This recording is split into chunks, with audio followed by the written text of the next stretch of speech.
And launching on January 24th, we also have Granja, the Deluxe Master Set, and this plays 1 to 4 players and takes about 90 to 120 minutes to play. And this one is our Discord pick of the week. And in this game, players are going to be building out their Spanish island farm, where they're going to be trying to grow and harvest crops, breed livestock, hire helping hands to craft different goods, and then sell those goods at a shared market. To do this, players are going to be using 2 different boards. There's the main shared board as well as individual player boards. And this looks really interesting, and it's one of the reasons that this is also going to be my pick of the week. And I do have a few reasons why I'm making this one my pick. The first is just that this is the one that I'm most excited about, but it does also have some really interesting mechanisms, especially around these individual player boards. You can see that these boards kind of look a little bit unique with the way that they're cut out, and there is a reason for that, and that's because this game uses multi-use cards that you're going to be slotting in the different spots in your farm.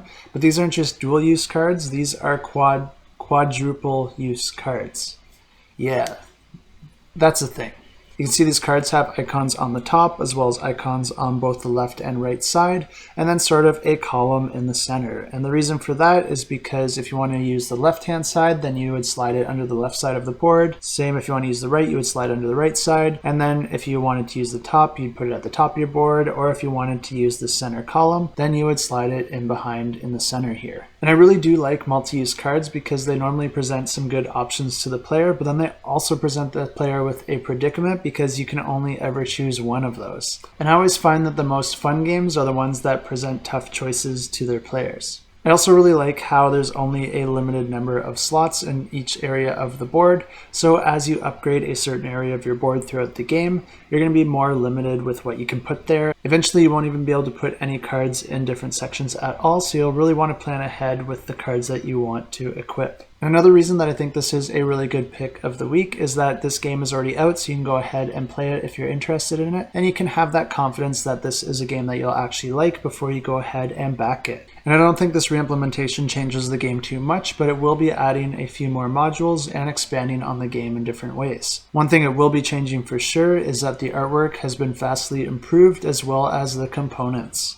So if this is a game you like, this is a great opportunity to get the best looking version of it. And the game plays over 6 rounds, and each round is made up of 4 phases, and the first phase is the farm phase. And this is where players will be taking income based on the decisions that they made in the previous rounds, and they'll also be able to play one of those multi-use cards and perform one upgrade on their farm. The different upgrades that you can put on your farm will give you some special abilities, but you can also get some different scoring opportunities as well. And the next phase is the revenue phase, and during this phase players will roll dice, and then depending on the number of pips that each die rolls, you're going to be grouping them on these different spaces on the left side of the main player board. All the different dice represent different actions that can be taken, and you can do things like gain cards and resources, upgrade your goods, or move yourself up in the turn order. A really neat thing about this phase is that after all players have drafted their dies and performed their actions, there's always going to be 1 die left over on the board, and wherever that die is, all players will be able to take that action. So if you're the last player to draft a die, you have a lot of control in determining which die is going to get left behind. And the third phase is the transportation phase. And the first thing you're going to do here is decide your work-life balance, because you're going to be able to move yourself up the siesta track. And then when you're done taking your nap, you're going to head over to the market, because you're going to be trying to compete for the best spots in the market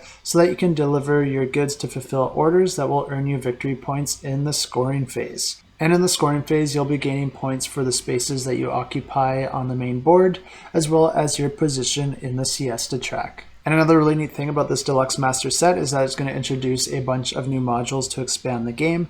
And one of these modules is designed by the original designers of the game. And then the others are going to be designed by different designers, but these aren't just any designers. These are actually some really impressive names like Adam Kwapinski, as well as Stefan Feld, and many others.